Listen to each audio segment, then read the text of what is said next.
Waiter! জি ma'am. এই কফিতে কতবার বলেছি যে চিনি হবে না, চিনি হবে না, চিনি হবে না। কথা কি গায়ে লাগে না? হ্যাঁ, আমার কফিতে আবার কেন চিনি দেওয়া হলো?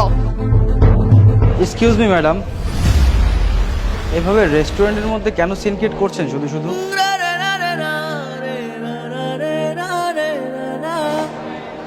এই তুমি যাও এখান থেকে। তুমি না, সরি, আপনি রাগটা দেখছি এখনো কমেনি তোমার। আবার আপনি করে কেন বলছো? তুমিটাই তো ঠিক ছিল। 5 বছর 2 মাস পরে দেখা হলো, তাই না? হিসাব রাখা হয়নি জানো, তাতে বরং কষ্টটা বাড়বে।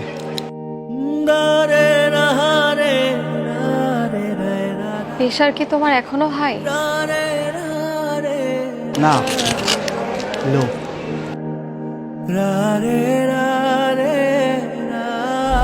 কি ব্যাপার, বসে আছো কেন? খাও। কি খাবো? কি খাবো বলো? সারাদিন অফিস করে এসে এই ভাত ভর্তা আর ডাল খাবো? আর এটা কোনো টেবিলের স্টাইল হলো? ওমা, তাহলে কি খেতে চাও? পোলাও করবো, বানাই দিব আমি, আর সেটা বসে বসে তুমি খাবা। শোনো, এত কথা বলো না, যা রান্না করেছি সেটাই খাও। আর এত কথা শুনতে আমার ভালো লাগছে না। আমারও না খেতে ইচ্ছা করছে না। ফ্রিজে তো মাছ মাংস দিয়ে ভর্তি ছিল, তুই কষ্ট করে রান্না করলে কি হতো? হ্যাঁ, আমি এত কিছু রান্না করতে পারবো না।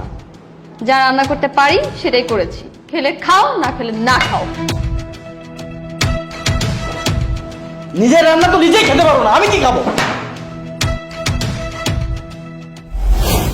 গোফ রেখেছো কবে থেকে? এই তো হবে 2 বছর। গোফটা কেটে ফেলো। গোফে তোমাকে একদম ভালো লাগছে না। চেষ্টা করবো। বাহ, চমৎকার। এই বদ অভ্যাস কবে থেকে? যেদিন থেকে তুমি চলে গেলে আমি একা হয়ে গেলাম। জানো, খুব কষ্ট হয়েছে আমার। তোমার অপূর্ণ জায়গাটা এটাই পূর্ণ করে রেখেছে। আচ্ছা, এসব বাদ দাও, তোমার কথা বলো। বিয়ে করেছো? হ্যাঁ, করেছি, কিন্তু জানো, সুখী হতে পারিনি। এই জন্যই বুঝি এখনো মেজাজটা তোমার খিটখিটেই রয়ে গেছে। তো সুখী হওয়ার জন্যই তো আমাকে ছেড়ে চলে গেলে, সুখী হতে পারলে না কেন? কথায় আছে না, লোভে পাপ, পাপে মৃত্যু। আমার সাথেও তেমনটাই হয়েছে। তুমি চলে যাওয়ার পরেই বাবা আমাকে একটি ভালো ছেলে দেখে বিয়ে দিয়ে দেয়। বিয়ের 3 মাস পর জানতে পারি ছেলেটি নাকি বিবাহিত, তার বাচ্চাও আছে। কি আর করার, সতীনের ঘর করছি।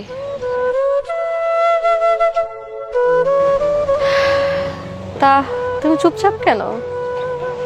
না, ভাবছি। আমি আমার মেয়েকে নিয়ে যাচ্ছি। 2-4 দিনের মধ্যেই তুমি ডিভোর্স লেটার পেয়ে যাবে। জামা, তুই কাপড় চোপড় গুছিয়ে নে। বললাম কি বাবা, আর একটু ভেবে দেখলে হতো না? এখানে ভাবাভাবির কিছু নেই। আমার মেয়ে যখন বলেছে তোমার সাথে সংসার করবে না, এটাই ফাইনাল। আর তাছাড়া কোনো বাবাই চায় না তার মেয়ের অশান্তি হোক। আমি একটা জিনিস বুঝতে পারছি না বাবা, আপনার মেয়ে এখানে কিসের অশান্তিতে আছে? এই স্টুপিডের মতো কথা বলবে না। তুমি আমার মেয়ের সাথে নিত্যদিন অত্যাচার করে চলেছো, আর এখন মুখে মুখে কথা বলছো। বেয়াদব! হ্যাঁ, আমি বেয়াদব? আমি বেয়াদব? আমি বেয়াদবি করছি তো আপনার মেয়ের সাথে অত্যাচার? হ্যাঁ, আমি করছি, স্বীকার করি করছি। কিন্তু কেন কেন করছি জানেন? আপনার মেয়ের কারণে করছি। প্রত্যেকটা দিন সকালবেলা ঘুম থেকে উঠে আমার একদমই অফিসে যেতে ইচ্ছা করে। কেন যাই জানেন? আপনার মেয়ের মুখের দিকে তাকিয়ে। কোনোদিন সকালবেলা আপনার মেয়ে নাস্তা বানায়নি, আমাকে না খেয়ে অফিসে যেতে হয়। এরপর দুপুরবেলা আমি লাঞ্চ করলাম কি করিনি এটা তার দেখার বিষয় না, কিন্তু সে লাঞ্চ করেছে কিনা এটা আমাকে দেখতে হবে। প্রত্যেকটা দিন অনলাইনে তার জন্য আমার খাবার অর্ডার করতে হয়। সে তো পারে না, তার তো হাত নেই যে সে খাবার অর্ডার করবে। তারপর রাত্রে যখন বাসায় ফিরি, অনেক পরিশ্রম করে বাসায় আসি, এসে দেখি ভাত আর ভর্তা রান্না করে রেখেছে। প্রত্যেকটা দিন একই অবস্থা, খেতে ইচ্ছা করলে খাই, নাহলে গিয়ে ঘুমিয়ে পড়ি। ও আচ্ছা, না শুধু নিজের কথাগুলোই বলবে, আমারগুলো কে বলবে শুনি? আমারগুলো তো আমাকেই বলতে হবে। জানো বাবা, কোনো দিন ছুটির দিনে আমাকে বলেনি চলো একটু সিনেমা দেখে আসি, চলো বাহির থেকে একটু ঘুরে আসি। কখনো জানার চেষ্টা করেছিলে বাসায় আমি একা একা বসে বোরিং হচ্ছে কিনা, আমার ভালো লাগছে কিনা? আমার বান্ধবীর হাজবেন্ডরা প্রতিদিন একটা না একটা জিনিস গিফট করে, তুমি একটু কানের দুলও তো গিফট করতে পারতে। কোনোদিন তো একটা শাড়ি এনেও বলনি এটা তোমার জন্য আমি এনেছি। তোমার কি মনে হয় আমি মানুষ না? হ্যাঁ আমি একজন মানুষ, তাই আমি মানুষের সাথে সংসার করব, একটা অমানুষের সাথে না। আমি ডিভোর্স লেটার চাই। ডিভোর্স না? দেখো, মাথাটা ঠান্ডা করো। মাথা কিন্তু চাইলে আমিও গরম করতে পারি, কিন্তু আমি গরম করছি না। মানুষ একবারই বিয়ে করে। দেখো, ভুল আমারও হয়েছে, তোমার হয়েছে। আর তাছাড়া দুনিয়াটা চলেই গিভ এন্ড টেকে, বুঝলে? কিছু পেতে হলে না কিছু দিতে হয়। তুমি যদি আমার সাথে ভালো ব্যবহার করতে, তাহলে নিশ্চয়ই আমিও তোমার সাথে ভালো ব্যবহার করতাম। তোমাকে নিয়ে ঘুরতে যেতাম, কানের দুল গিফট করতাম, শাড়ি গিফট করতাম। সকাল থেকে তুমি আমার নষ্ট করে দাও। তোমাকে আমি কিভাবে ভালোবাসবো বলো? কিভাবে তোমাকে নিয়ে চিন্তা করবো? ঘুরতে যাব, খেতে যাব, সিনেমা দেখতে যাবো বলো? ইচ্ছা করে না, জানো? তবে যা হয়েছে হয়েছে। বাবা আছে সামনে, চলো দুজন মিলে বাবাকে কথা দেই, আমরা সংসারটা করি এবং দুজনার সমস্যাগুলো সমাধান করি। বাবা তুমি 2 মিনিট এখানে ওয়েট করো, আমি আমার ব্যাগ নিয়ে আসছি। বাবা দেখলেন দেখলেন আপনার মেয়ের কাণ্ড। আমি তো বলছি আমরা সবকিছু ঠিক করে নিব বাবা। যদি আমার আর কিছু বলার নেই, সংসার আমার মেয়ে করবে, ওর কথাই ফাইনাল। চা খাবে? পানি খাবো। ঠিক আছে, দাঁড়াও আমি আনছি।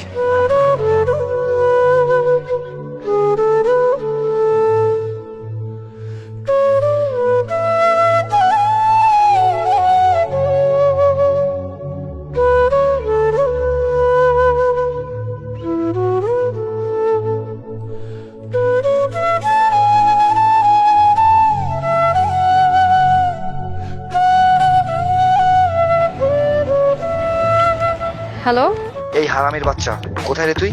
ভদ্রভাবে কথা বলো। তোকে আমি বলেছিলাম না আমার অনুমতি ছাড়া তুই কোথাও যাবি না। আমি একটা কাজে এসেছি, আজকে তুই বাড়ি আয়, তোর পা আমি ভেঙে দেবো। রাখছি আমি।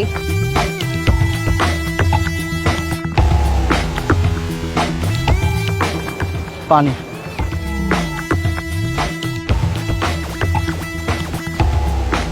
কে ফোন করেছিল? হাজবেন্ড? হ্যাঁ, ভালো কথা। তোমার ব্যাপারে তো কিছুই বললে না। তা তোমার বউ দেখতে কেমন? কেমন সে? আমার বউ ভালো। শুধু কি ভালোই বলবে নাকি আরো কিছু বলবে? কি জানতে চাও? এই যে তোমার বউ দেখতে কেমন, তার আচরণ কেমন, কিভাবে সংসার করছো, এই আর কি। কল্পনা, ওর নাম কল্পনা। জানো, দেখতে সুন্দরী, ভালো মনের মানুষ, শান্তিপ্রিয়। ওর সাথে আমার বিয়েটা না হলে আমি জানতেই পারতাম না সংসারটা এত সুন্দর করে গড়ে তোলা যায়। জানো, ওনার সকালবেলা ঘুম থেকে উঠে আমার জন্য নাস্তা বানায়, দুপুরের খাবার রেডি করে দেয়। রাতে যখন অফিস থেকে বাসায় আসি, গোসলের সময় চাওয়ালটাও আমাকে আগিয়ে দেয়। আমিও না অনেক পরিবর্তন হয়ে গেছি। এখন ছুটির দিন ওকে নিয়ে সিনেমা দেখতে যাই, ঘুরতে বেরোই, রেস্টুরেন্টে খাওয়া দাওয়া করি। আমি না বাজার করতেও শিখে গেছি, দোকানে গিয়ে দাম দর করি, কেনাকাটা করি। সংসারের সম্পূর্ণ চাপ যেন আমার কাঁধে এসে বসেছে। সংসার যে এত মধুর, এত মিষ্টি, কল্পনা না আসলে আমি জানতেই পারতাম না। জানো, একদিন তোমার হাজবেন্ডকে নিয়ে আমার বাড়ি বেড়াতে আসো, পরিচয় করিয়ে দেব। দেখবে খুব ভালো মেয়ে, মিশুক, তোমার সাথে হেসেই কথা বলবে। অনেকক্ষণ হলো, আমার এখন আসা উচিত। চলে যাবে? যাও, হয়তো বাবার কোনোদিন দেখা হয়েও যেতে পারে। ভালো থেকো।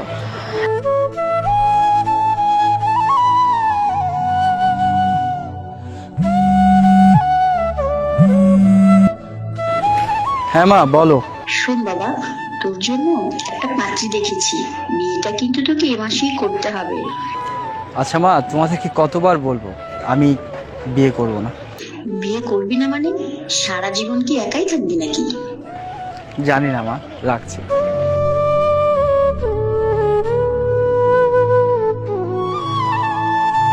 জীবনে চলার পথে কিছু কিছু সিদ্ধান্ত রয়েছে যা অনেক সময় ভেবে চিন্তে নিতে হয়, আর নয়তো সব শেষ হয়ে যায়।